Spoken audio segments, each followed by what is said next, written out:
Ladies and gentlemen, welcome to the Hotter Than Hell podcast. This is your last stop on the crazy train of hard rock and heavy metal. So sit back, buckle in, and hang on. Here we go.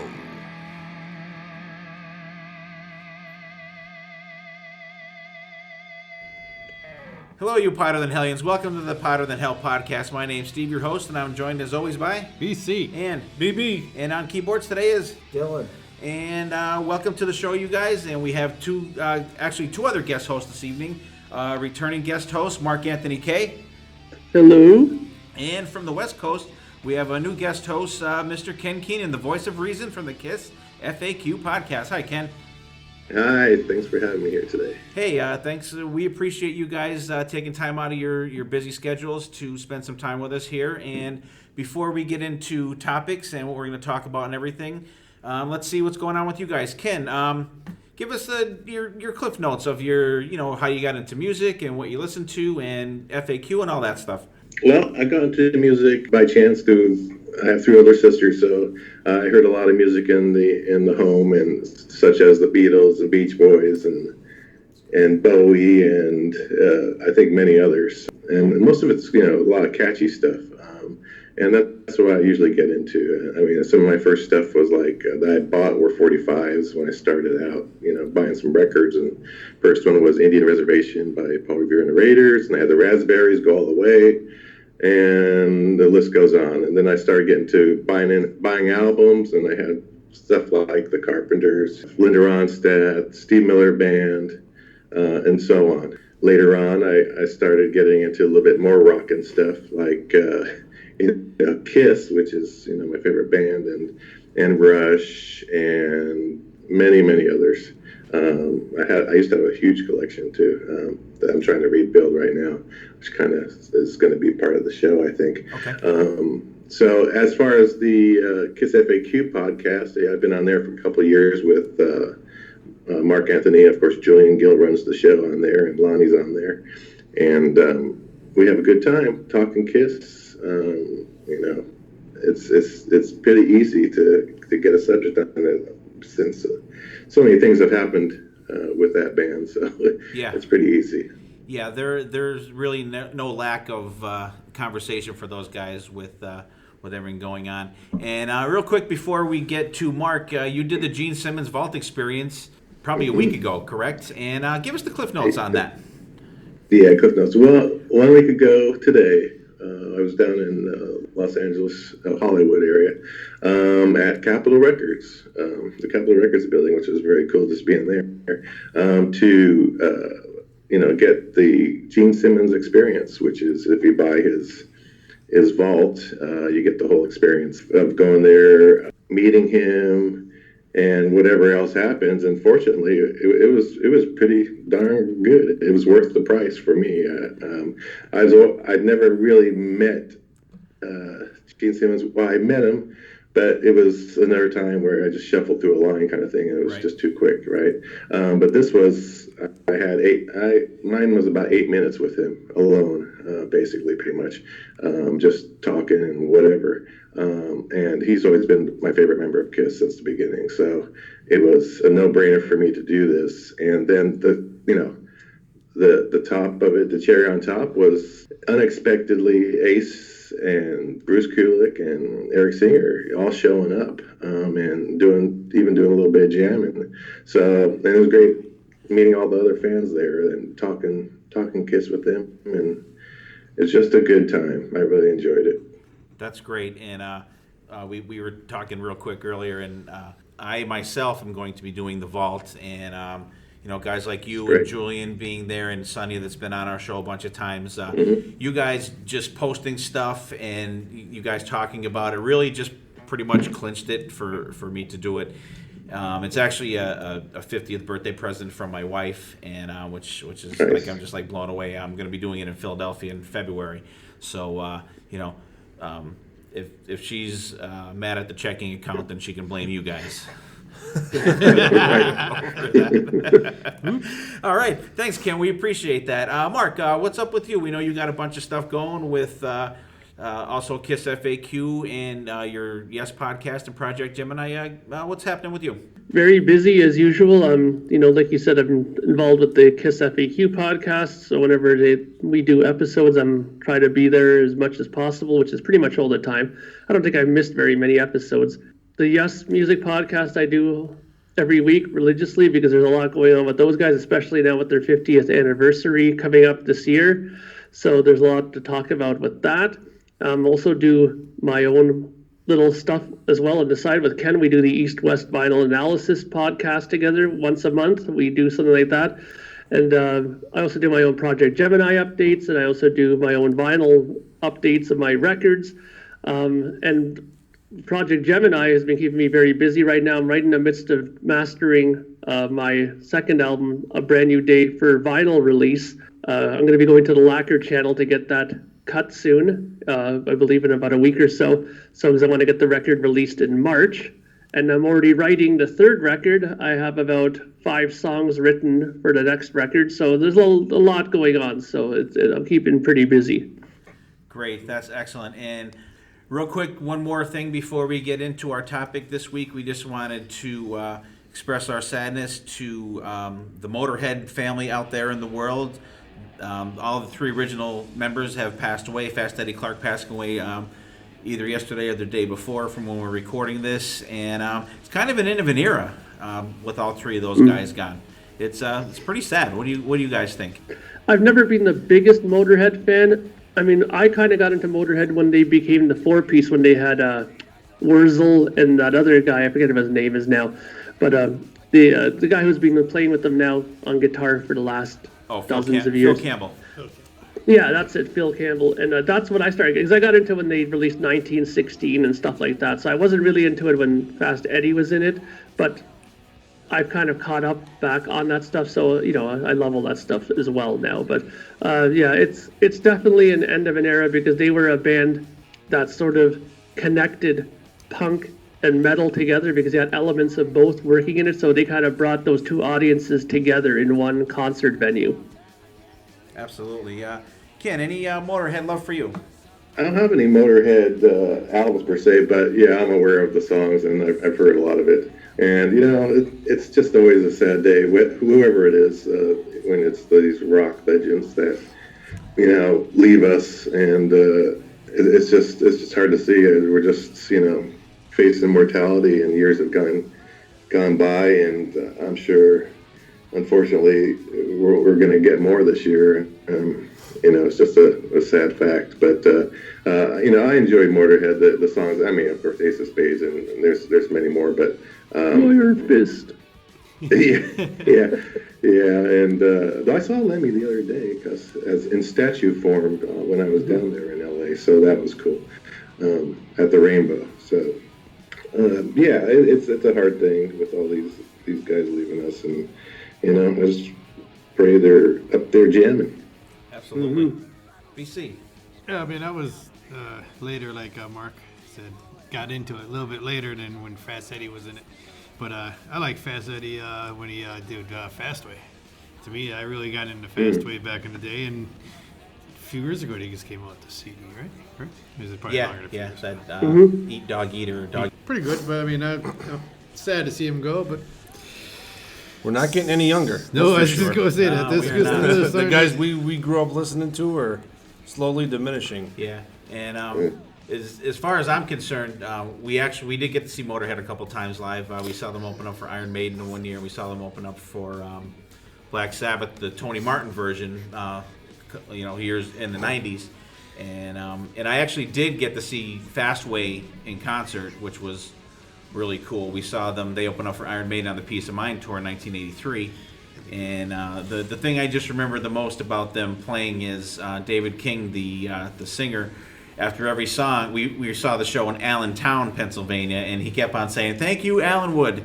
And after about the 3rd song, Fast Eddie went up to him and he whispered to him, "Oh shit, I'm sorry, Allentown, sorry." And then after every song, he's like, "Allentown." So it was pretty memorable show in that respect. But like their first album is just self-titled and it's fantastic. And we'll celebrate these guys through their music. All right, at this point, we'll go right on to our main topic, and I specifically asked Mark and Ken to join us this week because they seem to be two guys that I know that I consider experts on this subject, and it's collecting vinyl. Vinyl gurus. Vinyl gurus. We've always talked about vinyl, and on some of our other shows, I said, if I started collecting vinyl again, my wife would kill me. So she's probably, plotting my murder right now as we're recording this. I just wanted Mark and Ken to get on there, and it's kind of like a vinyl for dummies kind of show. We want to just get the ins and outs of collecting vinyl and what to look for and everything like that. And, we could just do a roundtable discussion here, and Mark and Ken will be our experts on us here. And, we'll go around the horn. We'll start with Ken, Mark, and then we'll do us guys here. One thing that I like about the vinyl revival, if you will, is the nostalgia of it. You can listen to CDs now, downloads or whatever. You don't have that feeling of connection, I think, with the music that you used to have when and actually I'm holding my copy of Kiss Destroyer in my hands right now. You used to get an album and you used to open it up and listen to the music, but you would just study these album covers. It's kind of tough to study a little CD cover or the little screen on your telephone to check out a new album. But when you used to bust open these new albums, it was like a mini event for you, I think, just to check out the artwork and the jacket sleeves and the Kiss ones, especially all the stuff they used to put in them. Ken, where are you on this? Definitely for the nostalgia part of it is for me. I mean, I would think the people that grew up in the vinyl age back in the 60s, 70s, maybe and up to 80s, who had that are feeling that nostalgia at some point. Especially me when I had sold almost all of my vinyl or traded it in to used record store and was buying CD versions of the same thing, but last 3 years or 2 or 3 years, I started building my vinyl collection again of the vinyl I used to have. I'm getting back in my collection, and I can remember back in listening to vinyl, getting a record at the store. Yeah, you open it, smelling the newness of the ink and all that stuff like that, and then sitting there maybe on my bed and having the record play on my stereo and just absorb all, like we said, the liner notes, the artwork that you get, and all that. Where today, if you're streaming, you get nothing. It's just to me, it's streaming is background music. Even CDs, like you said, you cannot get it. It's so small. My eyes are too old now to read that small text on there. Plus, you lose it in the artwork. It's just not the same. It's not the same. But the nostalgia is really for, I think, the older fans, the new fans, the young ones are coming up now. Kids, maybe. It's not nostalgia. It's just for them, it's discovery, I think. Right. Yeah, well, I mean, I can echo a lot of what Ken said. I mean, back in the day, I had a pretty impressive collection of records, a lot of first pressings of stuff like Rush records and Kiss records. And of course, I got into a pretty serious band, and I think I told a story once before where I ended up giving a lot of my vinyl to this one guy who ran this very powerful music magazine in our area. And because of that, not because of that, I gave it to him more or less as a gift because he helped us get our first sort of record deal, right? Because he kind of introduced our music to this record label over in Montreal. And as a thank you, I gave him a bunch of my vinyl records. Of course, I'm kicking myself in the ass now because I gave him a bunch of first pressing stuff of Iron Maiden 12-inch singles and stuff like that I wish I would never have given him. But but it's exactly what Ken said. You when you get a record, it's a whole experience. When you listen to digital stuff, there's no experience in it. You just turn it on and that's it.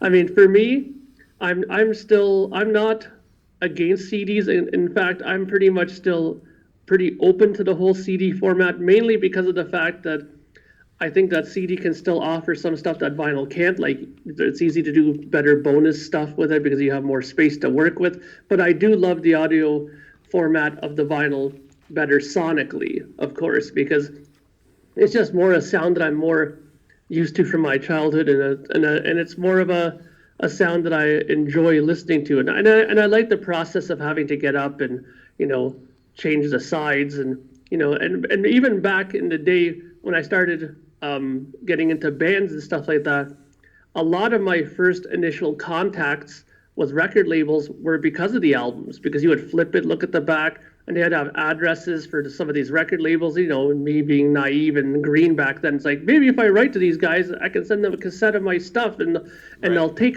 my band, like not knowing, of course, the format of how you do that, right? But those kind of things were all surrounding the vinyl experience. Yeah, again, for me, it's nostalgia, I think. Because like you said, back then you went to the store, you got the album.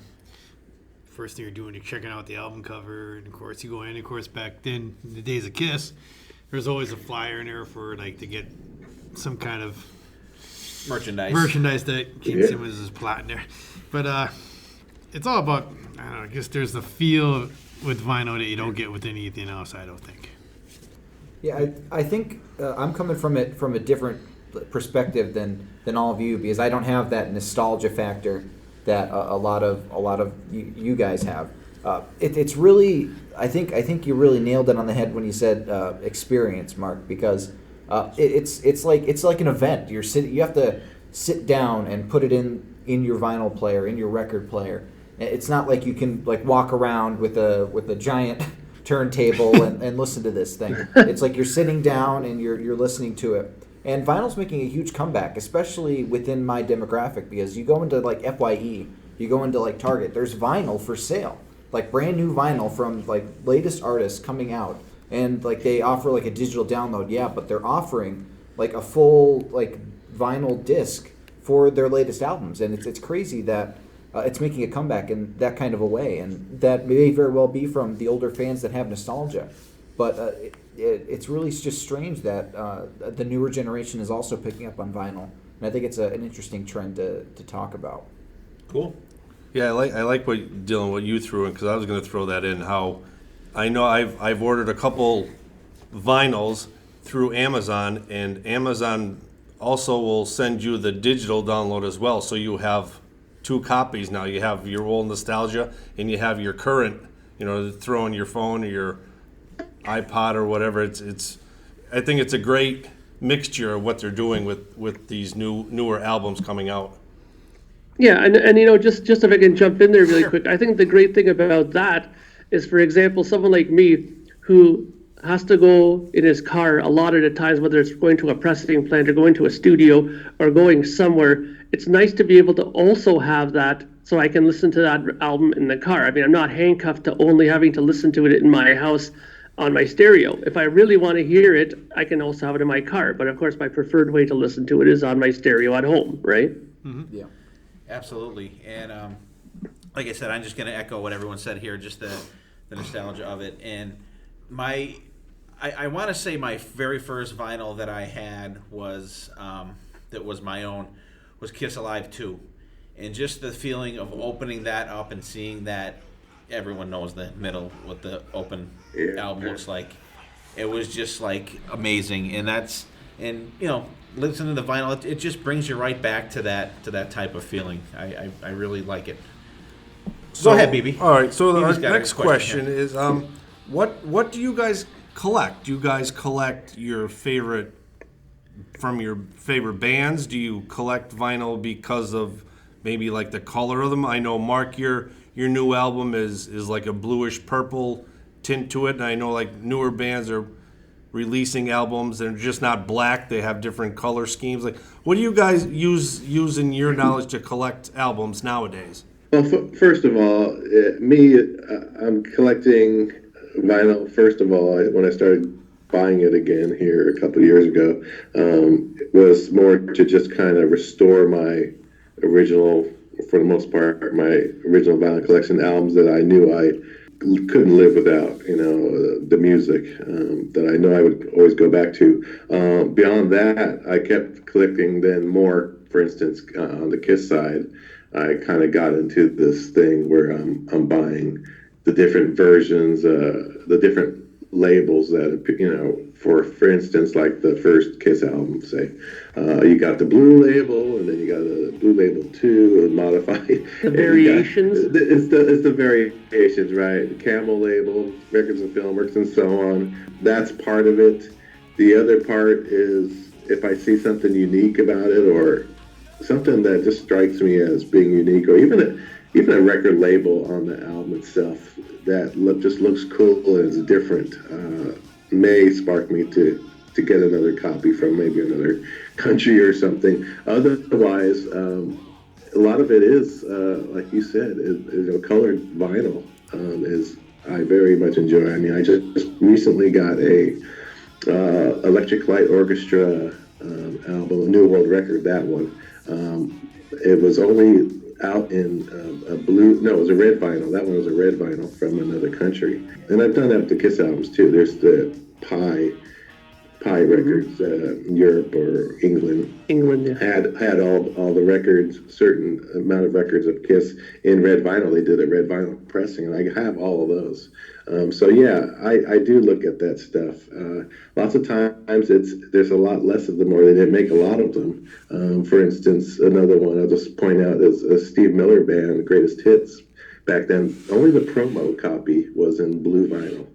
The rest, they didn't sell them to the general public that way. So I have a copy of that. So that kind of stuff strikes my fancy, Yeah, and well, as for me, I think a lot of it is, first of all, I collect bands that I like, obviously. So I have a big Kiss collection. I got like 160 Kiss albums. I got a lot of Genesis. I got a lot of King Crimson, Beatles, Frank Zappa, Gentle Giant. Let's see, but here you go. Gentle Giant, for example. There's certain bands like Gentle Giant and Rush where I seem to find myself being a little bit more specific in what I want. And what I mean is I'm looking for really good copies of like the older pressings, not necessarily the reissues. I'm looking for original first pressings of stuff like that. And, a lot of the times, too, I'm also collecting, for example, because I'm on the Yes Music podcast. So sometimes getting some of these people's solo records becomes an interesting quest. Like, I love Rick Wakeman, and he has quite the vast catalog. And he has like over 100 albums. And I'm trying to grab as many of them as I can on vinyl. And like I have, for example, The 6 Wives of King Henry VIII, which is his first solo record that he did. I got about like 9 variations of that, including the white label promo. I got a Japanese pressing. I got a Korean pressing. I got a German pressing. And that's the thing too, I find for me, is now I've gotten myself down to such a specific target that I want to find Japanese pressings, and I really want to hunt down German pressings. I found a lot of the times that pressings in the 70s that are made in Germany are just as good as the Japanese ones. I found like the Kiss ones that are done on that were done with Bellafon records are really good. They're very thick. They're not flimsy. They were well pressed, and they sound really good. And and then if you also want to get into more of the nuts and bolts of it, I also hunt down specific pressings of it by checking the dead wax to see who mastered it and stuff like that. So I look for a lot of specific people that I know mastered stuff, whether it's Bob Ludwig, or whether it's George Marino, or whether it's all kinds of people, Ron McMaster. There's all kinds of different pressing people who are known for making excellent cuts of records, or Bernie Grunman, right, or George Gilbert Kong. Yeah, Gilbert Kong, or George Peckman, who goes under the name of Porky. Whenever you see that in the dead wax, you know that you have a really, really excellent record. Like there's a Genesis album called Selling England by the Pound, and if you can find one that says Porky on it, which I did finally, that is the best sounding Genesis album I have ever heard. It's just unbelievable the difference between that one and a regular US pressed one. So I kind of do those kinds of things. I agree. What it is it's also to strive for the best sounding record of that. So you're always searching for the best sound or mix that pleases your ear. Another thing that Mark kind of mentioned a little bit is about also buying the promo copies of each of these groups that you collect, because those are technically the albums that were first came off of the presses. They usually press the promo albums first, and so the theory is that those are sent out to the record companies because they're the best sounding. They're coming off of it first, the stampers. So. Yeah, Mark, one of my questions, and you just touched base a little bit on it. What is the difference with the German pressings than, say, Japan or the United States? See, okay, for example, the easiest way to answer that is to compare a Japanese one with, let's say, a US one, for example. I've seen many videos about this, and I've also experienced this firsthand. I could order the same album, let's say, Rock and Roll Over, Kiss. Mm-hmm. Now, a used one, and Ken, I'm sure Ken can vouch for this too. I'm sure when you order a used one, let's say from the mid 70s, from that, and you get it sent to you, and you order a US one and you order a Japanese one, 9 times out of 10, the US ones are a bit flimsier, they're thinner usually, and usually I find that people in the US didn't take care of their records as well as Japanese people took care of them. And also, a thing that I noticed as well is that the Japanese pressing plants are infinitely more cleaner. If you ever watch videos about the pressing plants in Japan, these guys are all walking around in white jackets. Everything is constantly purified, the air. You could eat dinner off the floor in their plants. In the U.S. pressing plants, and I've seen this firsthand because my dad used to go to these a lot when he was fixing injection molding machines. They are dirty as hell, a lot of these U.S. plants. It's unbelievable the amount of dirt that gets in there, and the dirt is the enemy, because if that gets into the presses, you're pressing this dirt into the plastic or the vinyl as it's being made. And a lot of times you'll see, when you get certain records, even brand new ones, you'll see little spots, you'll see fingerprints right inside the vinyl. You'll see all kinds of stuff, something called non-film, where you see these little potholes in it. It's unbelievable how some of these things differ. And when you get a Japanese pressing, because of the attention to detail that they take to this and how much they take care of it, even down to the stores themselves. Like if you watch videos on these Japanese record stores, all the people that handle it are wearing white gloves. They never want to get their fingerprints on anything. So it always ends up looking better and sounding better because they just treat it better and they make them better. That's definitely interesting. And where can you find, are these like YouTube videos you could check out to? Oh yeah. To check out, and that's one of my other questions also. Mark, you talked about going to master your Brand New Day. What is the process for that?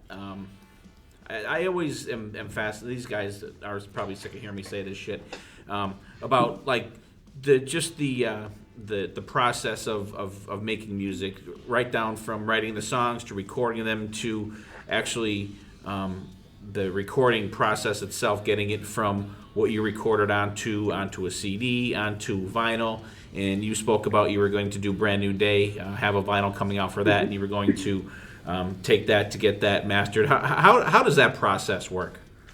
Well, the good news for you, Steve, is that I'm going to be filming a lot of this and putting it up as I'm doing it for this record and even the new one, so you'll get to see it firsthand. But I'll tell you now, the recording of it is just down to the fact that I have to record it at home on my Pro Tools, write the songs, stuff like that. And then you got to mix the album, right? You mix it on your Pro Tools program. You get the levels all nice and stuff like that. And the mastering essentially is like the icing on the cake. I always try to explain the mastering like this.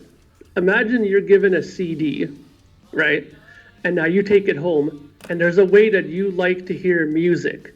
right? So you put it on, and when you put it on your stereo, you either go and adjust your bass maybe a little bit, or you adjust the treble or the mid on your stereo to get it to how you like to hear it. That's essentially what mastering is. That last little tweak of the EQ, maybe add a little bit of compression just to even out the levels a little bit more. That's essentially what mastering is, right? Now, when you do it with vinyl, though, you have to be very careful, because when you press the music onto the vinyl, when you make the lacquer, if you put too much bass in your music, you run the risk of kicking the stylus out of the record if you have too much bottom in it, right? And you don't want that. You don't want to put the needle on your record player and all of a sudden your needle jumps out and doesn't want to play the record, right? Because a lot of things that people don't realize is, for example, when you have a keyboard sound and it's a really low end, like sub bass, you can't put that in stereo. Everything that's bass low end has to be placed in mono, and it has to be, everything under 45 hertz has to be cut out. Otherwise, you run the risk of that. And also, when you master for vinyl, you have to take everything from 20,000, which is way high, like your dog probably can't even hear that. Like those frequencies, you have to scoop it down to, let's say, maybe 15,000. You just get rid of that, because those frequencies really affect the cutting needle of the lathe when you make the lacquer, and you could run the risk of actually heating that needle up and screwing it up. I know this is a lot of science behind this too, right? But that's the thing, is when you make an album, you have to cut a lacquer of it. So you basically I bring my master of the album, which I've done at home, right? I bring it there, the engineer listens to it, make sure that all my frequencies are fine, that I'm not going to run the risk of anything that I mentioned before, and then he starts cutting the music on the lacquer. And it goes all in one pass, so you can't go and say, okay, let's go through one song and then we'll stop it here and then adjust it. No, it has to be done, it has to be run continuously for the whole side. After the side is done, you stop it, flip it, and then you have to do it again for the second side, right? So that's why you have to make sure that you have everything exactly the way you need it to be, and make sure that it sounds properly, because you have one shot at it technically. Otherwise, you have to do the whole thing all over again. That's why, and here's an interesting little point. I hope you don't mind me throwing this in. No, go ahead. There's a mastering plant called the Mastering Lab, right? And if you look at the dead wax, you'll see it says TML on it, right? It'll usually be stamped. And beside it, it'll be a little hyphen, and it'll either say M, S, or X beside it. Now, what that means is that they had 3 lathes running at one time. Because what they would do is, when they were cutting a record for somebody big, like let's say Zappa or somebody, they would run 3 lacquers at one time. This way, if any one of them had a glitch, then hopefully either the first machine or the third machine wouldn't have it, and they would have a clean copy. And how you would identify it is the M1 is the main machine, the S is the secondary machine, and the X is the third machine. So whenever you see on the dead wax, if it says TMLS, that means that you got the lathe cut from the second machine. If you have the M, you got it from the first machine. Well, that's really finely detailed, this kind of stuff, you know? I'm definitely going to have to get some YouTube videos going.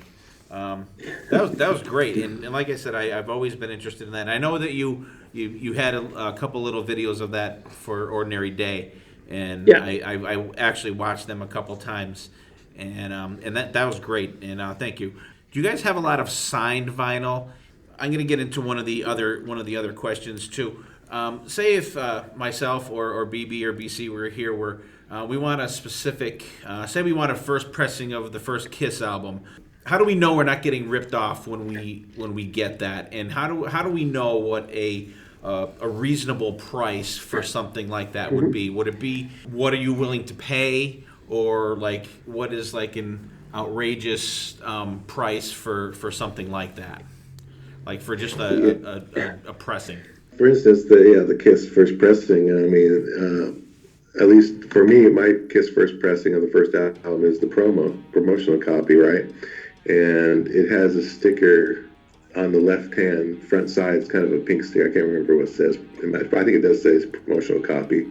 It's under whoever's on the left. It might be under Paul. I think Paul's on the left, isn't he? Anyway, it's over there on that side, and it's usually always in that position. And if it's not in that position, it might not be. The other thing about that promo copy is it's a white label versus the blue label on the very first pressings. To the public were blue labels with the smoking man, like a Humphrey Bogart kind of guy on the label, right? But the first ones were a white label of that, and actually I had one of those, and yeah, it's not cheap. I mean, I think mine cost me over $200 when I got it. So, but having said that album, this sounds better than, I think it's the best sounding of the First Kiss album than any other of my pressings that I have of that one. It just sounds great. But how do you know you're not getting ripped off on that? You kind of got to, look around, do your homework on it, I guess is the best thing to say. And as for pricing out there, you can, if you can go out to, I can't remember their site, but even on eBay, you can go there and you can search previous completed listings for that album and see what it's been going for, that sort of thing. But maybe Mark has some other ideas. Well, one thing that I've noticed about this, there's two things I want to add to that, because I think Ken was very spot on with what he said. I think everything he said is fantastic and to the point. The Discog sites, a lot of times on there, they have detailed explanations on what to look for, especially if you look at, for example, Beatle records.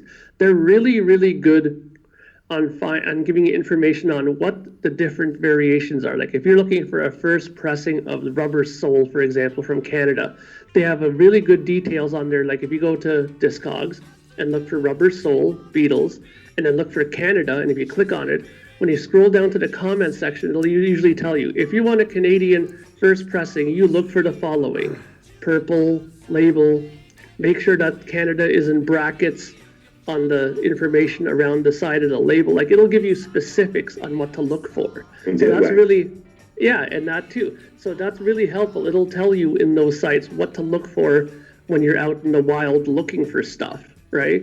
Which is really helpful. That's how I started learning how to do it. Now, another thing to keep in mind, which is really, really, really important, I can't help but stress this, and I know this has been the topic of many fights that I've had on Kiss My Wax and other spots, is that the price is dependent, I find, on the store owner sometime and what the person thinks. Because I'll give you a good example. Kiss Vinyl, when you go to Kiss My Wax and these people who are selling these things, they always charge you, I wouldn't say exorbitant prices, but they usually charge you pretty high price for Kiss records, because to them, Kiss is the almighty. It's the big important band, and their pressings are very sought after, and everybody wants them, right, within the Kiss circle, right? Right.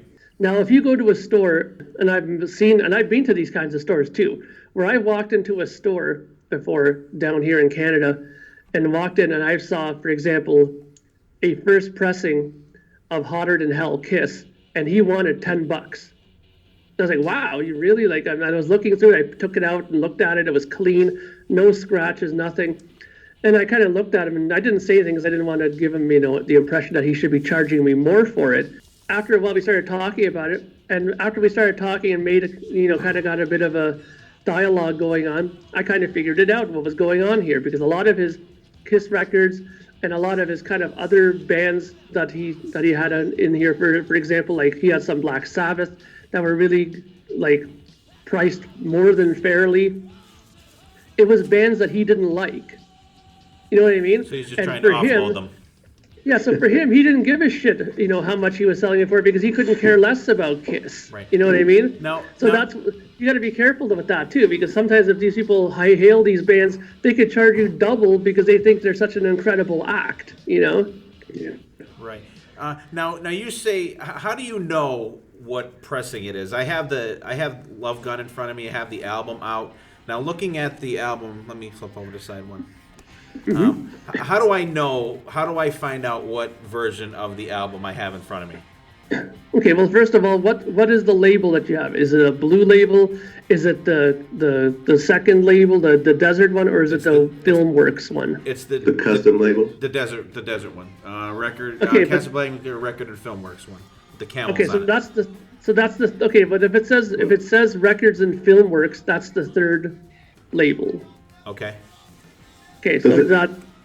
Does Go it ahead, have Ken. does it have Kiss standing there on the label? Yes.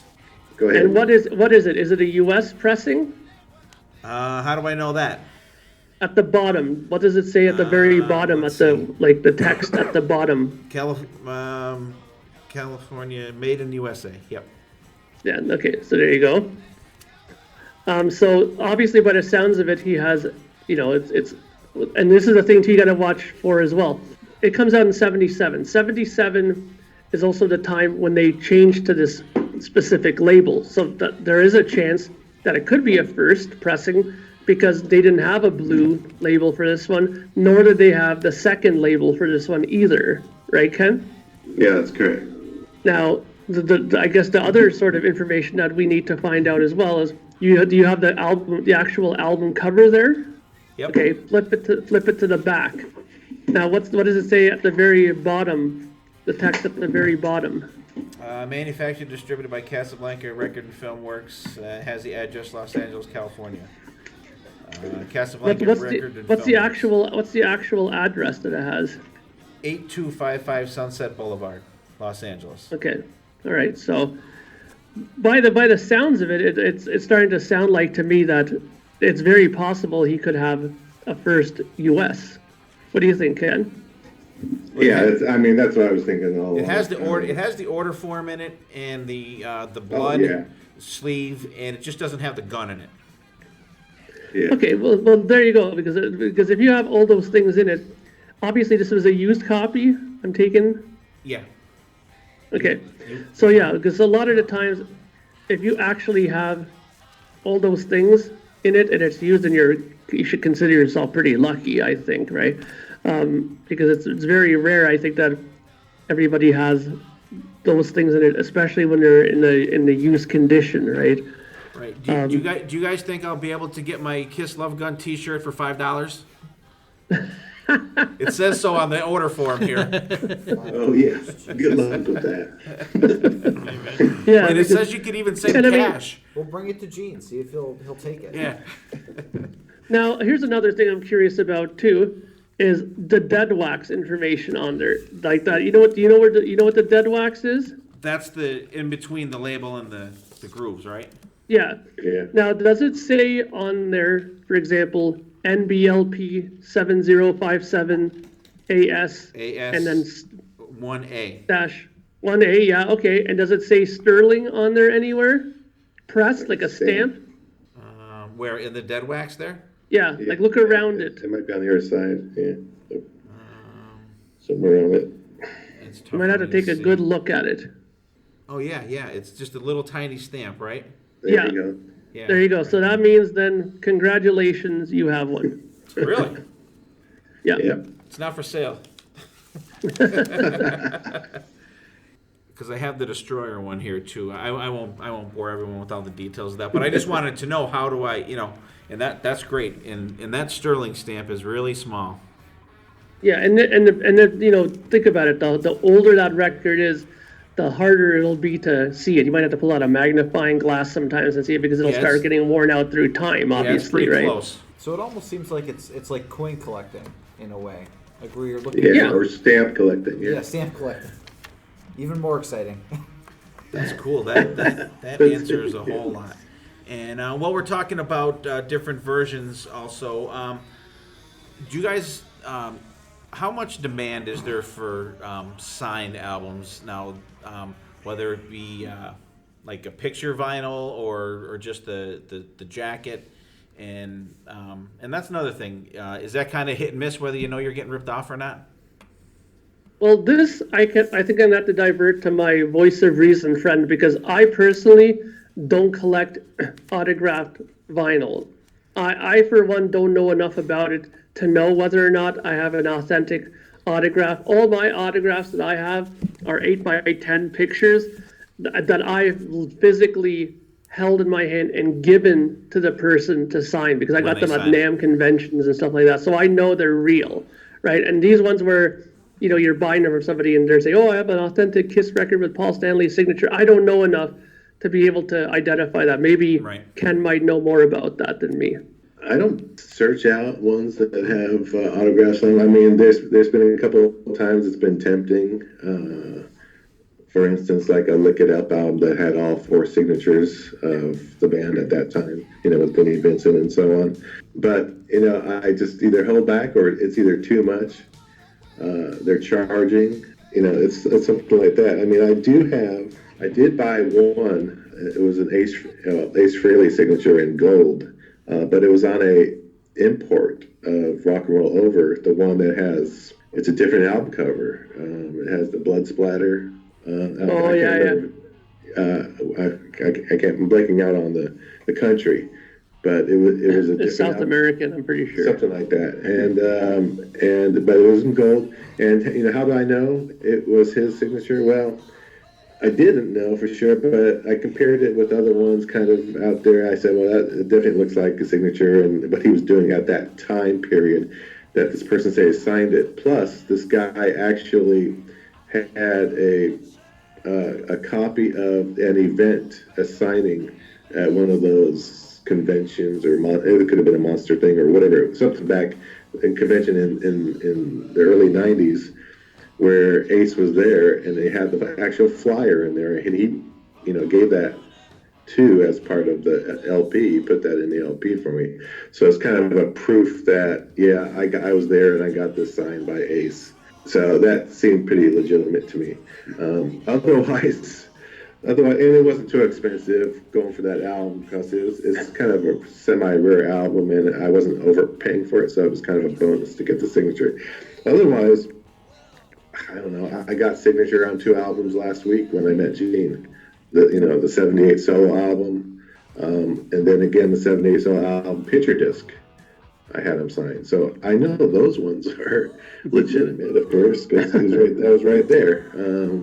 Otherwise, I don't go out and search for autographed copies. It's I guess you got to do your homework on the signature. Right. Well, and you know what? Let me just put one thing in there too that I like to give as advice to people on this too, is don't be afraid to ask people who are more knowledgeable. Like, for example, I go on a lot of sites on Facebook. Like, for example, I love going on this Vinyl Discoveries group that I go on. And I collect Beatles stuff. And I've just discovered in my house that when my father passed away, he had a lot of Elvis Presley records here too. And I don't know much about his albums and what they're worth or what's good and what's not. And same with the Beatles. I'm just getting more educated on the Beatles. I'm a lot better on the Beatles now. But there's a girl on there, I believe her name is Crystal Bierman or something like that. And she is an absolute encyclopedia for Elvis stuff and for Beatles stuff. And anytime I get a record, I kind of message her on my, I PM her and go, hey, Crystal, I got these records. I'll take a picture of them and send it to her and say, what can you tell me about this? And she can literally come back and say, Mark, you have a 1967 copy of a Beatles record. This is a Canadian. It's the second pressing, blah, blah, blah. She can tell me every detail on it because she has like 150 Beatle records, like 7 variations, all the different Capitol releases of it, all the Canadian, like she has so much detail. And the scary part was she told me that, after she told me all this stuff about the Beatles, she goes, well, the Beatles are not the thing I'm most educated in. It's actually Elvis Presley. Really? I was like, really? And she has all these, she could tell me about the different mono pressings and which one to get better, which one is the best press and this and that. So my best advice to people is go on these groups. Usually everybody on there are very friendly. They love to talk about records. That's what they love to do. And they love spreading their information. So if you go on there and say, listen, I have this record. Can somebody help me with identifying this autograph? I guarantee you'll get about 7 people saying, I can help you with that. If you don't see this or that, then you don't have a right autograph. You know what I mean? Right. Don't be afraid to go there and ask people, because usually they'll be very willing to help, All right, guys, our next question is, how do you guys collect? Do you guys collect, is there like a local record store? Do you guys mainly get your stuff on eBay or through the internet? Yeah, that's a good question. A little bit of everything. I think I started out when I started restoring my collection. I started using eBay, but then sometimes I couldn't find, a decent copy of something or whatever. So I also started using then Discogs, which Mark had mentioned before, which can be pretty good. The good thing about that is there's ratings on reviewers, and if I see like a 99 or over for someone who sold over 1,000 records or something, I say, well, they got to be at least pretty decent and honest on their grading of the album, whether it's They're reputable. Reputable, Right. Very good, or near mint or so whatever. Otherwise, another thing I do is if you check your record stores if there are any. I know more and more seem to be popping up this day and age, but the other thing to do is there's an app I have. It's called I can't remember it now. It's on my phone, but I don't have it next to me. But The vinyl finder one. Yeah. It finds and you have this app, and it'll list record stores in Near to you. Yeah. near to you, more or less, in a certain amount of miles or whatever. What I do is I have to sometimes go to these soccer games and stuff, right? And we have to drive a ways sometimes for some of these games. And so if you're going on a road trip for that or any other thing, I would look for record stores in those areas to stop off at on the way back, kind of thing, because you never know what you might find out there that you're looking for. And it might be a very cool record store that doesn't have, or that does have a lot of things you're looking for. That's or great. Something rare, even if lots of times you get a good deal on it too. You have us all scribbling down that app name here. I'm trying to remember the name of it. Well, where I think Ken got that app from, if I'm not mistaken, and correct me if I'm wrong, Ken, there's a vinyl podcast called The Vinyl Guide. Vinyl Guide, yes. Yeah, and he mentioned on an episode a few times that he has that app where it's designed to find record stores close to you within a certain mile. You can put it in, they're like within 20 miles, within 50 miles, and they'll give you all the record stores that they have in the system near you that way. For me, what I like to do is kind of like what Ken does. My first thing as far as finding records was I went to Georgetown, where my sister lives, which is maybe about 20 minutes drive from where I am. And just out of total fluke, I went by this little unit of stores, and I saw used vinyl. It said on the window, and I went in, and it was the oddest store I've ever been into, because half of it was selling vinyl, and the other half of it was selling mattresses, like bed mattresses. And I was like, what the hell? Like, this is the weirdest store I've ever seen, right? You can see if they're comfortable while you're listening to your vinyl. Yeah. And it was funny though, because I bought a Kiss record there, and I bought 3 King Crimson records there, and they were all like perfect. And the funny thing was that Kiss record, I just bought it on a whim. He wanted $8 on it, and that record ended up being one of the things that I'm in this collectors group called the Canadian Kiss Vinyl Collectors, only for Canadian vinyl collectors, and everybody in that group has been bugging me for that record, because it's a Warner Brothers distributed version of a Canadian Kiss record, the first one. So it's not very common, this one. And I just happened to stumble across that one at this mattress place for like $8, Wow. But what I usually do is I have I call it my little trinity of stores. There's one antique store I go to that has records. I go to another store in another place that's like 20 minutes from me that has a lot of like good stuff. He has a ton of like MoFi pressings. He has the wall, which is like everything on that wall is like $50 and higher, because they're like first pressings or rare records, or like he has the very first Canadian released Beatles record for like $175 there, right? Wow. So And I go to that store a lot because he has a lot of cool stuff that I found there. And then I also go to another store that's another like 20 minutes eastward from me. So I go to a lot of stores sometimes. But what I find with stores is you should give them time. Once you've gone there and picked through it, give them like 2-3 weeks to replenish their stuff. Otherwise, you'll just be going through the same stuff over and over again, right?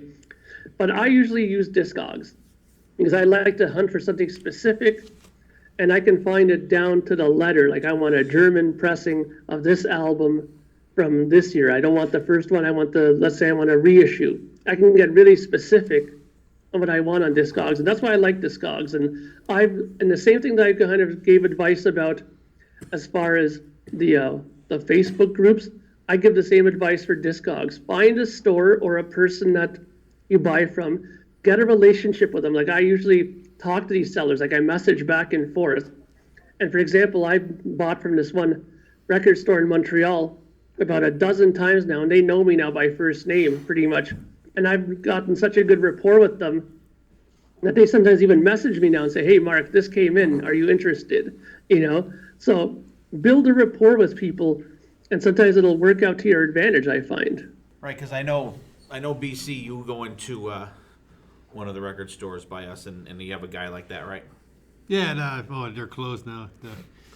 Used to be the Electric Mine Shaft. Totally good. What's the place down by the Scranton's headquarters? Oh, that's yeah. There's a couple by us. There's a couple there's places. Oh, you're talking about Embassy? Yeah, Embassy. we have. But is that what you guys do? Are you more like store to store, or are you guys online buyers, or what do you guys do? I personally have not really delved too much into it yet. I used to go to this place in 20 miles south of us. He had all CDs, VHS tapes, albums, and I cleaned him out pretty good. And then he's now we just drove by there the other day, and it's closed. He's gone.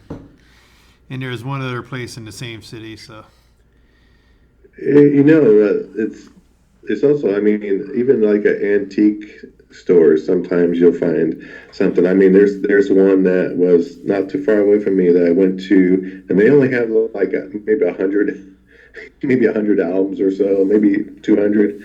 And I thought, well, shoot, I'll just look through it. And I ended up getting Kiss Revenge on vinyl that was from England. Because they didn't press it. They didn't press it here. But it was there. It was like, how the heck did I get this? Totally unexpected here. Place.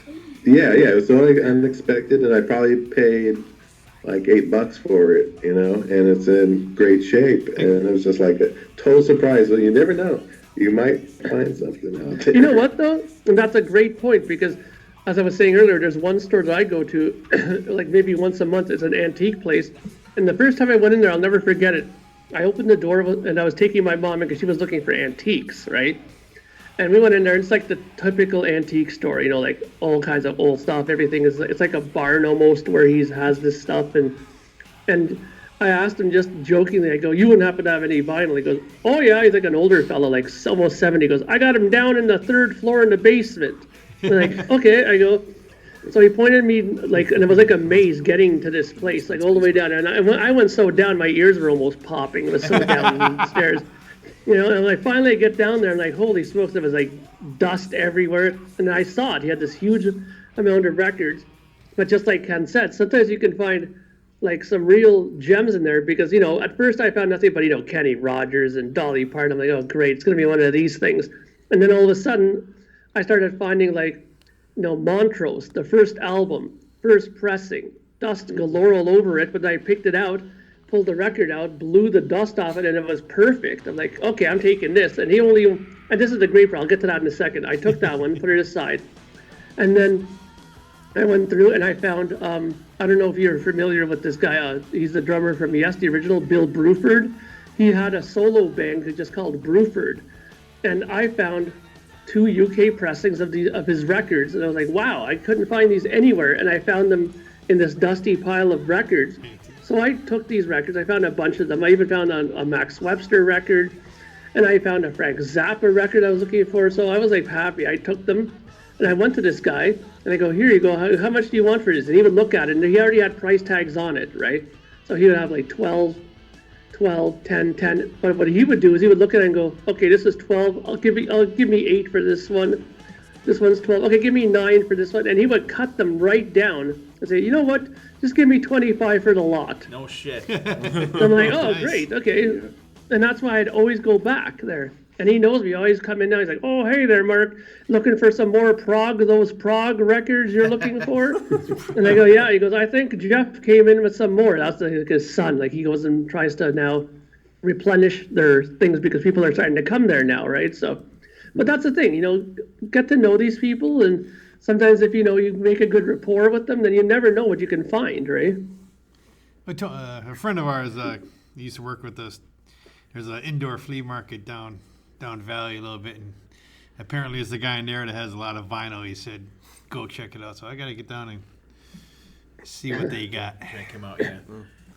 Okay, since what's your opinion, I guess, since vinyl is making a comeback and everybody seems to be reissuing catalogs and everything on vinyl, what's your opinion on original compared to reissue? I mean, of course, original is always going to be better.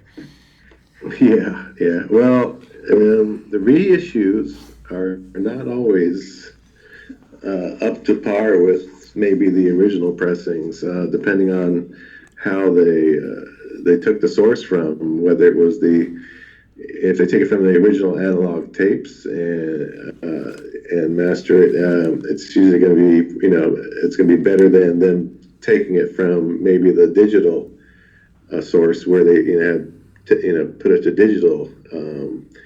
It varies from, I guess, record label to record label on what they do, or sometimes if it's a bigger band, they may do a better quality of it, like they did for instance the Kiss remasters they did of the vinyl in 2014, which they did just a fantastic job with. So yeah, you gotta be careful what you're gonna get. If you're just kind of a completist of a certain artist, you just get it anyway. Sometimes you just get it because you want every single copy of that particular album because you just love that album so much. For instance, another good thing is if you get the mobile fidelity, the MoFi ones. I just recently got a release of Linda Ronstadt's Heart Like a Wheel album, which is one of my favorite all-time albums, and the sound on that is just fantastic. They just did a great job with that. I mean, it sounds so good. It kind of takes me back to when I first listened to it back in '74, and that's why I said earlier in the discussions about I'm also trying to find the best sounding to my ears experience, or the copy of it that has the best sound, at least to me, when I play it back. So I don't know. It could be hit and miss. You might get something that it just doesn't sound that good. It's like, what did they do to this record? It used to sound better than this. Right. So you pretty much have no way to know how they got that reissued, analog or digital until you get it. You can. Let's put it this way. They tell you too. Yeah, and I think though that Ken hit on a point that's very important to consider here, is that you have to kind of do a little bit of research on this. For example, take a look at the people who are reissuing it and how much care they take into it. For example, Frank Zappa, he had and has been known to have the most extensive vault of his original master tapes that I've seen of any artist. It's like a military compound. This whole warehouse of nothing but original analog tape. And he also has stuff that he put into digital format. And this is the thing, though, that I have a lot of argument about with people too, with the total purists with this, is that people seem to forget a few things. Like, for example, Ken mentioned that he thinks that the reissues of the vinyl that came out with Kiss are fantastic, and they are. But what people don't seem to forget is that was taken from an analog source, but they took that analog source and converted it to digital and pressed the vinyl from that digital source. Okay. Now everybody right away when they heard that, there was an uproar on the KISS pages about, oh, it's digital, it's not the analog. Okay, let's clarify something right here. Digital is the most authentic, clearest format that you can record something. If you go and sneeze on a digital format, you can hear every little, particle of snot and everything when you blow your nose on digital, okay? Now, the reason why people nowadays take their analog tapes and dump it to 192 kilohertz 24-bit digital is because if you have an analog tape that's been sitting in a vault since 1969, what do you think is going to happen when you take that tape out and put it on the machine? It's going to, all the oxidization of the tape is going to come off, it's going to get stuck, it's going to go, Right. and that's it, and your tape is fucked, pardon my language. No problem. Okay?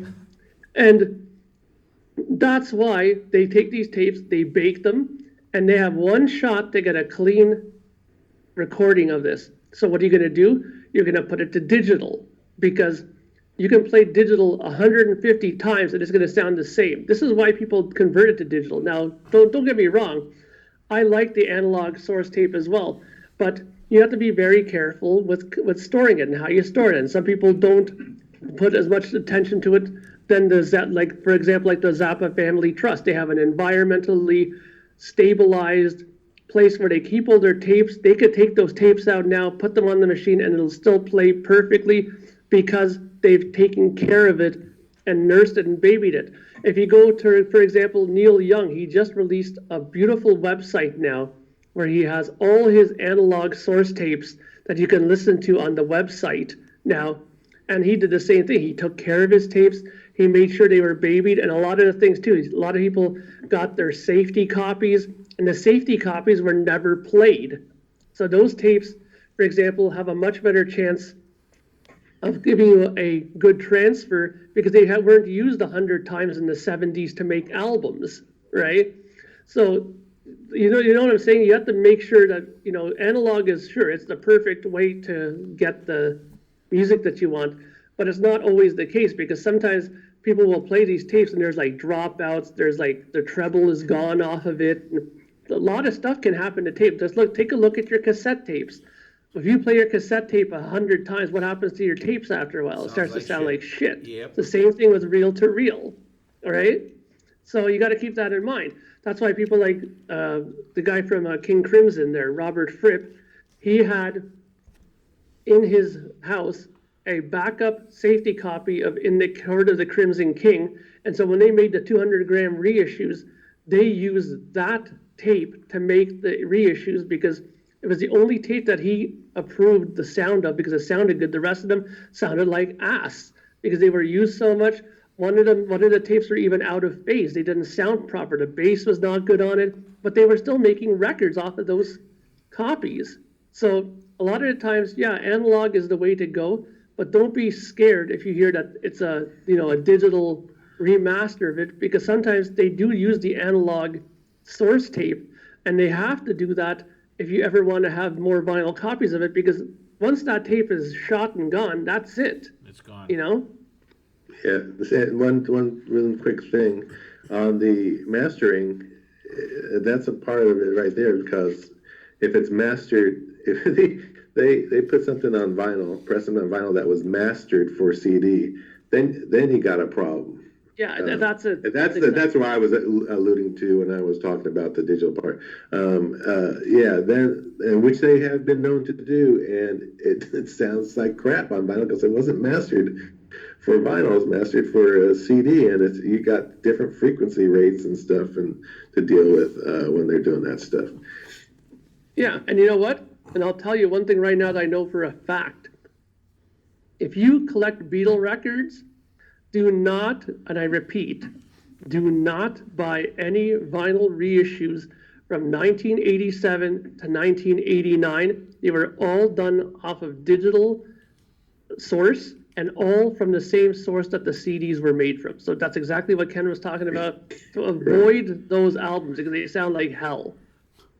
No, that's funny because the other day I was rummaging through a Walmart and I went through the electronics section, and now even Walmart has a vinyl section, and I noticed they had a Van Halen 1984, and it was, I think the sticker said 180 gram vinyl taken from the digital remastered pressing, or I guess it was. But the sticker was on there stating that it was from the digital remastered. Okay, but now this is the thing. If this is the newest version of it, I believe that the Van Halen people did the same thing that Kiss did. They took the analog source tapes and they dumped them to digital because they were probably getting a little long in the tooth. And so while they were still usable, they made digital conversions of it, and then they made a digital remaster of it for vinyl though. So I wouldn't be too scared of that record. So Mark, do you think what in your opinion what would sound better, the original pressing of 1984 or the one from Walmart? I would go with the original, mainly because when they completed the recording of it and when they first put it down to the analog source, they took those tapes, they probably made a couple of backup reels of it, and they sent them to the pressing plants and made it. So when the original ones were made, those are the ones that you want to get because the tape is new still, it sounds good. What you have to be weary of is, for example, let's say 1984 was recorded in 1974, let's just say, okay? And you bought the 74 version of it, it sounds great. Now they're reissuing and still making albums and pressing it and pressing it and pressing it. And now in 1979, you buy the copy of the same album, and all of a sudden it doesn't start sounding as good because they're using the same tapes all that time. You see what I mean? Like it's like the cassette tape thing. If you keep using it, it'll sound worse and worse. So the best time to get it, if you want to, is to get it right away when it comes out, because you'll have the best sounding source. Okay. All right, very cool. And you know what? At this time, you guys, let's do our weekly hidden gem. Okay, our first hidden gem this week, we're going to let our new esteemed guest, Ken. Go ahead. What do you got for us, my friend? Okay, well, my band album is the artist is Shooting Star. Some people may know them. They're, AOR kind of rock, similar to, you could say, Journey, Kansas, that sort of thing. Foreigner. Okay. Very good rock. It's almost, they get into hard rock. They mellow out too, like those other ones do. And the album is Hang On For Your Life, which came out in 1981. And it's just my favorite one by them. This is a band that I thought should have made it huge, like those other ones, but it just didn't happen because I don't know why. But the music on these albums are just so good.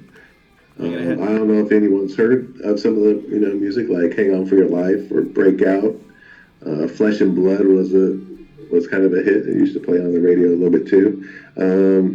It's just good melodic, pretty good rock and stuff. And they write a lot of anthemic kind of songs too on their albums. And it's just a band an album that I think should be not overlooked. Cool. And the name sounds familiar, and I have a feeling I'm going to throw that on, and I'm going to say, yeah, you know what, I've heard these guys before, because it definitely sounds like someone that I have heard before. We will definitely have to check that out.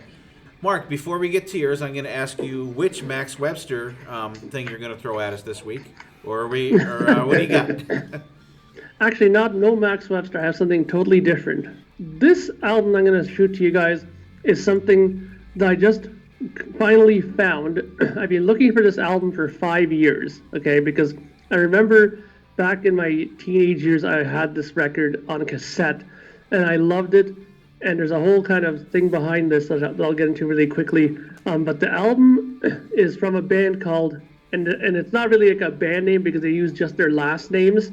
It's McAlpine, Aldridge, Rock, and Sarzo, which is Tony McAlpine, Tommy Aldridge, Rob Rock, and Rudy Sarzo. And the name of the album is called Project Driver. Mm-hmm. Now, that might sound kind of familiar, being that I have a band called Project Gemini, because that's where I kind of partially got the inspiration from, because this album was in my cassette Walkman all through high school, and I love it. It almost brought a tear to my eye when I finally found the vinyl and put it on my stereo again. It's a total 1986 guitar shredder kind of record. You know how those ones are, but you know, a lot of soloing, all double bass galore drums on it, and those kind of like singers, like those high pitched guys, right? But it's such an awesome record, and the thing that I like about it is that Tony McAlpine, as a guitar player, he can play like Yngwie, but he has a lot more melodic sense, I find, and I find that his riffs and his songwriting are way better than Yngwie. And when you have Tommy Aldridge drumming on your album, it's going to kick ass, like no matter what, right? So I highly recommend McAlpine, Aldridge, Rock, Sarzo, and the album is called Project Driver. That's great. And hey, with Tommy Aldridge and Rudy Sarzo, they're a great rhythm section. Awesome. How can you go wrong with those guys? I had that on cassette too. Yeah? Yeah, I did. Like you said, how can you go wrong with that lineup? It's awesome. I wish I still had the cassette. Cool. I'm definitely going to have to look for that. You guys have me scribbling a bunch of shit down today. Very cool. Dylan, what do you got? My hidden gem this week, actually, when it first appeared, was legitimately a hidden gem because it was an unlisted track on the album that it first appeared on. So it's a cover of Beth by the band No Use for a Name. The band had the guitars from the Foo Fighters' Chris Shiflett in it, and it's actually a rocking cover. It's like they speed it up. It's more than just, the ballady type thing. They make it like an actual song with like drums and stuff, and it's really cool. And it's most recently appeared on their covers compilation, Rarities Volume 1, the covers, along with a cool cover of the Dream Police, the Monsters theme, and Don't Cry for Me Argentina. So some really good songs on there, punkified by No Use for a Name. But That's a diverse list of songs. Beth is it's a cool version. It actually makes the song good. So check it out. It needs some sprucing up. Yeah, it gives it some energy. It definitely could use a shot of adrenaline. All right, very cool. BB, what do you got? I'm gonna add to Mark and Ken's little gem here. They talked a little bit about Yngwie and melodic and shredding. My hidden gem this week is from Jeff Scott Soto and Vinnie Vincent. It's a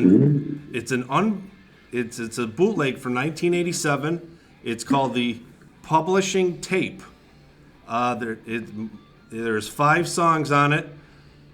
Young Blood, Young Fire, Forbidden, I'm on Fire for You, My Love Goes With You, and probably the one that a lot of people, if you're a Vinnie Vincent fan, you know this one, Gypsy in Her Eyes. Typical Soto vocals and typical Vinnie shredding, melodic, that Gypsy in Her Eyes is somewhat of a ballady song. Great combination. I wish they did a little bit more. I never even heard of that. How about you guys? Any? Well, I didn't know that there was that. It sounds like to me that this must have been some kind of publishing tape that they gave out to record companies to look for a record deal. What it sounds like to me. So that's probably why you probably couldn't maybe find it out in the wild at all. But it sounds very interesting. Yeah, it was very difficult to find anything behind it. Just I just saw this. I know the one song. The other ones I listened to the other day, but I couldn't find anything else on this tape. Yeah. All right, cool. BC, what do you got? I got a band from that came out and formed in 1989, got a major record label, and then seemed they got dropped off the face of the earth around that Lost time. in the Everything, shuffle. yeah, and then they just kept plugging away New Jersey and New York and everything. And American Angel, Vanity, it came out in 2007. I mean, it's just progression of the band, I think. Just totally 14 tracks of good rock and roll. I have to check that out. Check it out. See? Absolutely. Yeah. And that seems like a period of time where there were a lot of bands like that, and one and done, and everything was changing at the time. But there's a lot of good shit out.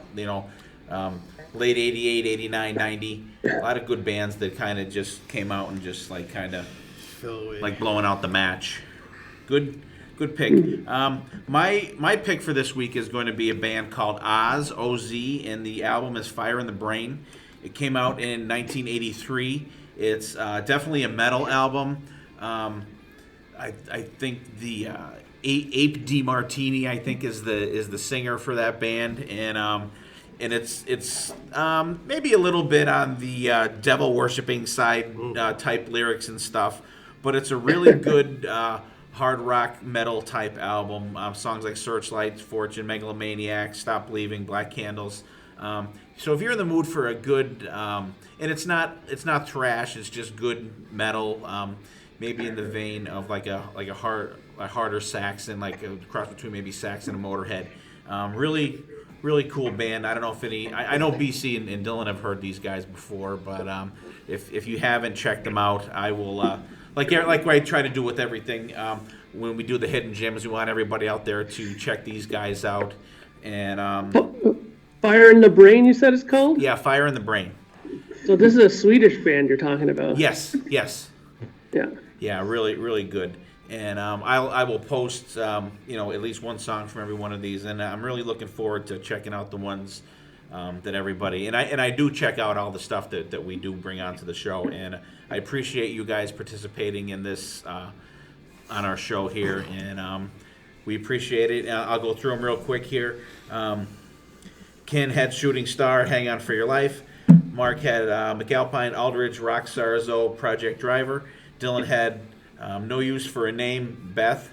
BB had the publishing tape from Vinnie Vincent, Jeff Scott Soto. BC had American Angel, and the album is Vanity, and I had Oz, Fire in the Brain. So we'll jump right back into the vinyl. We got just a couple quick more things to go over, and we'll let you guys go. Let's talk real quick about equipment. What do you guys recommend? I know there's this could be a discussion for a whole show, but just real quick, what do you guys think is essential for someone to have, other than, I'm thinking, Dylan saying a wise ass answer. Yeah, you need a turntable. Yeah, well, of course, but, just like a basic, Don't put words in my mouth. I'm sorry. I take offense to that. Oh, well, get over it. What do you think, fellas? I'll start. I think Mark will be a little better or more high level than me, at least for the equipment. But back in the day, I had, like a Pioneer turntable, and I forget what type of receiver to go along with that, and big like Pioneer speakers I remember at one time too. But I had. Those are all gone. So when I was getting back into vinyl a couple of years ago, there was an article about that in a magazine that I was reading, and it told me kind of what to look for, or what to maybe get. So as a starting point and getting back into it, I didn't want to buy these cheapo turntables that didn't really have a real needle on it, or didn't have any tracking or whatever on it, anti-skate or whatever, the weight that you can adjust and that sort of thing on the turntable. So I ended up getting a Audio-Technica turntable for, I don't know, it was I'm gonna say it's closer to $250. Comes with a decent stylus on it. Has it's a direct turntable, so when it gets to the end, it keeps going, and I have to, stop it and pick it up, pick up the vinyl and turn it over, that sort of thing. It's not an automatic, so it doesn't go off automatic. It's one that comes with a preamp built into it, so I didn't need that middle ground of a receiver, so I go straight from the source of the vinyl through the turntable straight into powered speakers, and I got some of these. They're smaller speakers, but they're good. They put out good sound. They're called a company called Audio Engine. You can look them up out there, but they're nice speakers and they sound good. And that was a good starting point. Maybe I will get into eventually I'll probably upgrade and do the receiver kind of thing again and the whole bit, but maybe even a better turntable. But I don't know, it seems to work pretty good for me, so I'm satisfied. Good starter kit. Yeah. Nice. Yeah. Very nice. Well, the funny thing is, I had before, when I started getting back into vinyl, my dad had refurbished for me this really cool 70s style receiver turntable thing, and it sounded amazing for records that were in the 70s pressed. Like, it almost made it sound like it was made for those records, right?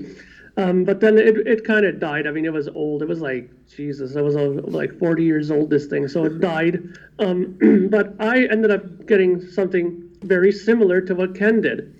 I went to a couple of different records, like hi-fi stereo places, and looked for something, because I wanted to get something, pretty decent to listen to, because I listened so much to music, and especially that I was going to start pressing my own vinyl. I wanted to have something really good to compare when I compare records, right? So I got this, they call it bookshelf kind of stereo stuff, because it's not huge speakers, but these speakers sound absolutely fantastic. They're done by a company called Clips. Yeah. I have I got the pair of the R15 PM, the powered monitors, right? So you can plug them in the back, right? And at the time that I bought these, they had a special where you could buy this turntable with it, and it was the Project turntable, a really kind of top end, like $180 needle with it too, right? Wow. So it's one of those ones, with that band that goes around it, so you can literally see the band spinning the turntable there, right, on it. It's one of those kind of styled ones, right? And I got that. It wasn't cheap. I'm not gonna lie. It was over $1,000, right? But it sounds absolutely fantastic. Like when you buy these these new Neil Young reissued analog sourced vinyl records, it sounds absolutely incredible on this system. And it's mainly because, again, kind of like what Ken was saying, because it's powered speakers, right, and because of the way the turntable is set up, you don't need a phono box in between nor a receiver to power it, right? So it's right from the turntable to the speakers. No dilly-dallying and farting around. It's like the true sound of the record comes through the speakers. So you pretty much cut out the middleman. And a lot of times there. I've also heard, yeah, and a lot of the times what I've heard too is a lot of recording studios have started to use these speakers as referencing monitors as well in the studios, because they're that good, which made me kind of scratch my head and go, maybe I should buy a second pair of these, because for my own home studio there, because they do sound fantastic. So you can go online and see all the information for this stuff, and I'm sure these speakers are around. I'm sure people have seen them around at various hi-fi stores, but I highly recommend them. They sound fantastic. Now, what are they called again? Clips. It's spelled, let me spell it, KLIPSCH. It's like Clips. Yeah. I don't know the proper pronunciation, but they've been around a long time, that company. Yeah. Definitely have to check them out. They've always been known for very good speakers. And I mean, turntables are subjective. Some people like the Project turntable, some people don't. Some people love Audio Technica stuff, some people don't. Some people like, like the Rega turntable, some people don't. But I can tell you one thing at all costs, avoid the Crosley, suitcase turntables, like those old style ones. Forget those. Those will screw up your records like you wouldn't believe. Really? Yeah, those Crosley ones are terrible. Or a Kiss turntable from the 70s. Yeah, like that. But it's a similar idea, though, Now, why is that? It has something to do with the needle? Well, just the way it's all designed. It's not really meant for hi-fi. Those kind of stereos are meant for your kids to have, their very first turntable, and you give them your old scratched up vinyl so they have their first records. And if they just drop the needle and go bzzzt across it, it doesn't really matter, kind of thing, right? Okay. They're so. I mean, some of the Crosleys, they might have made some higher end ones of that style, but usually, from what I've read, the people say avoid those. You're better off just buying a nice Audio Technica table like Ken has, or even a Project one like I have, and then buy yourself some powered speakers, and you're much better off in the hi-fi sense that way. Okay. All right, excellent. We definitely wanted to get into a little equipment thing there. One thing that you guys touched on it real quick there, but we didn't really get an explanation. We talked about the weight of the vinyls, like the 180 gram and stuff like that. Mm-hmm. Just give us a quick rundown of the difference in them and sound-wise and quality. From all the research and from all the things that I've done as far as vinyls, from my end of it, the 180 gram or the 200 gram vinyl even has one distinct advantage, and this is the only real advantage over any other weight of vinyl, is that because it's thicker, the record lasts longer. That essentially is the only advantage of getting 180 gram vinyl. So if you get like a regular record from the 80s that are a bit thinner, those ones that kind of sometimes flop and wobble and stuff like that, chances are if you play that maybe 150 times, it might start sounding worse progressively. But if you buy a 180 gram vinyl, you could probably play that like 500 times and before you'll start noticing anything. It's mainly they did that to avoid any kind of warpage, because it's harder to warp 180 gram vinyl than it is for like an 80 gram or 90 gram vinyl. And it's just because it lasts longer. The product will last you longer, therefore it's more worth buying. Yeah, that I agree with Mark, what he said. Some of the vinyl that came out was in that really flippy, floppy Right. stuff. It started to get really, I have a feeling that if you can bend it, that's not good for the grooves. I don't know. It's just, to me, it's just not good. So I agree with Mark. The heavier weight vinyl probably should last longer, and I don't know if it creates maybe the possibility of I don't know if it's even a deeper groove, but a less maybe sound or something to do with the sound, like the rumble. I know they talk about rumble with turntables and stuff, but I don't know if that maybe diffuses it by having a bigger, Well, yeah, because or heavier weight, Yeah, because if you think about it, because it's so solid and it sits more solidly on the turntable, there's not as much chance of deviation or any kind of any kind of little bumps or stuff. It'll play smoother. And you're right. If you have a 200 gram vinyl, you could probably give it a little bit of an extra squeeze to put those grooves in just a teeny bit deeper than normally. And probably that's why it'll probably even last longer, because you can put the grooves in nicely than you could for, let's say, like 120 gram vinyl, right?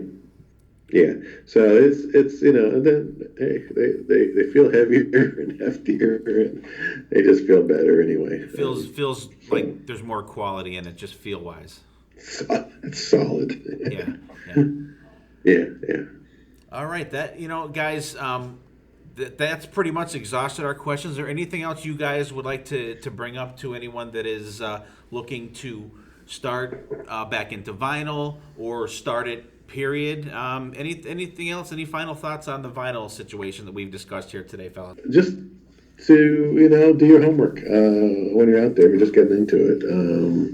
And look around. I mean, there's many versions now of artists or albums that you can get out there by the same artist, whether it's like, say, for instance, AC/DC, Highway to Hell or something. I mean, you got the original pressing, you got the represses back then, even in the 70s or 80s, and then up to the last, the 2000s, there's been a couple of pressings of it. But do your homework on which one you think, will be the best one, quality-wise or sound-wise, But you can't go too wrong if you get a first pressing of an album. It's usually most of the time, it's not gonna cost you too much, especially if it's used, and the sound is what it was meant to be when it first came out.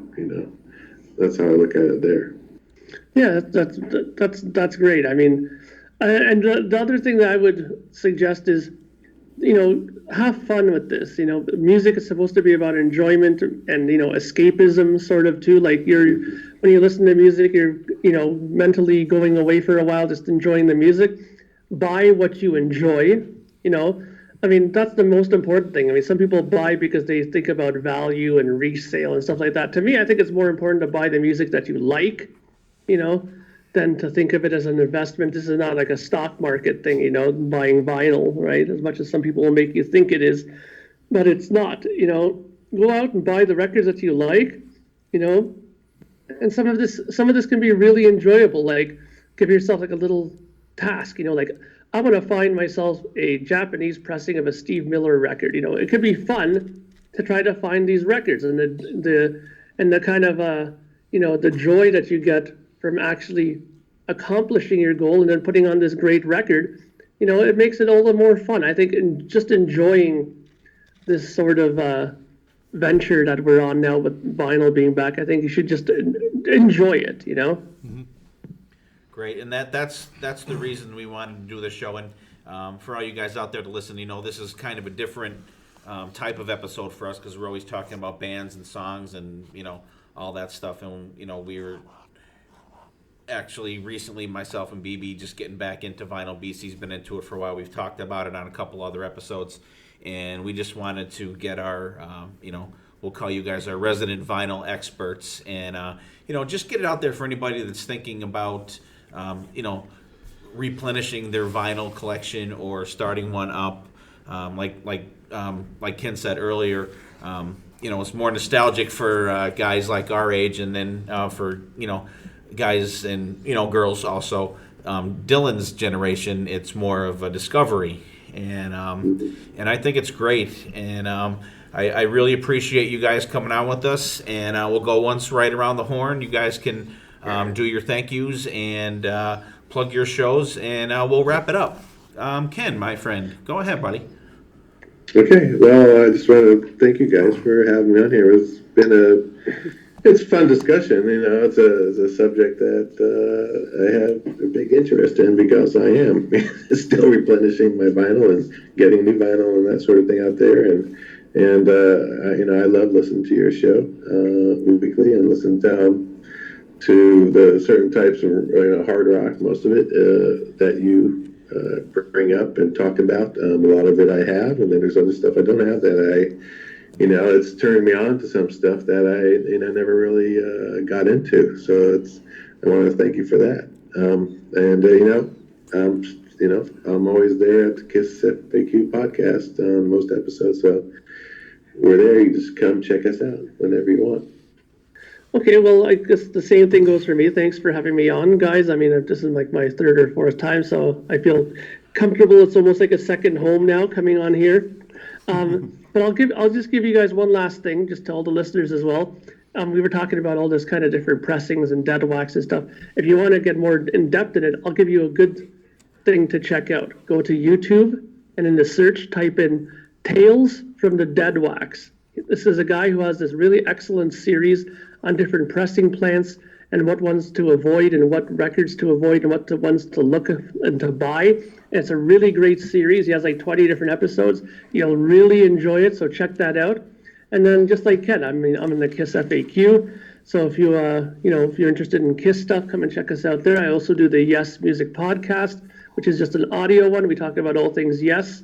If you're interested in that, then check it out. And I too am an avid listener of Potters in Hell. I love listening to you guys and all your different topics and discussions, and it's right up my alley because you listen to a lot of the same stuff that I do. So thanks again for having me on, guys. Cool. I just want to thank both of you guys for coming on. I've got so much written down into my head now. I got to go home and start digging through all the vinyl and looking at all kinds of things now. So I'm excited now. So thank you. Yeah, guys, thank you. I really appreciate it. Santa brought me a record player for Christmas, but it was one of those combination things because my wife didn't know how heavy I was going to go into this. But my record player is connected through a receiver, and the people out there, you can definitely tell the difference from a CD to a record. The record sounding is so much more crisper.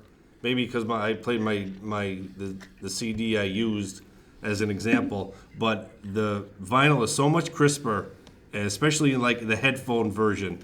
Put your headphones in there, and sometimes I heard some things that I didn't remember hearing. So it was an amazing little journey I took.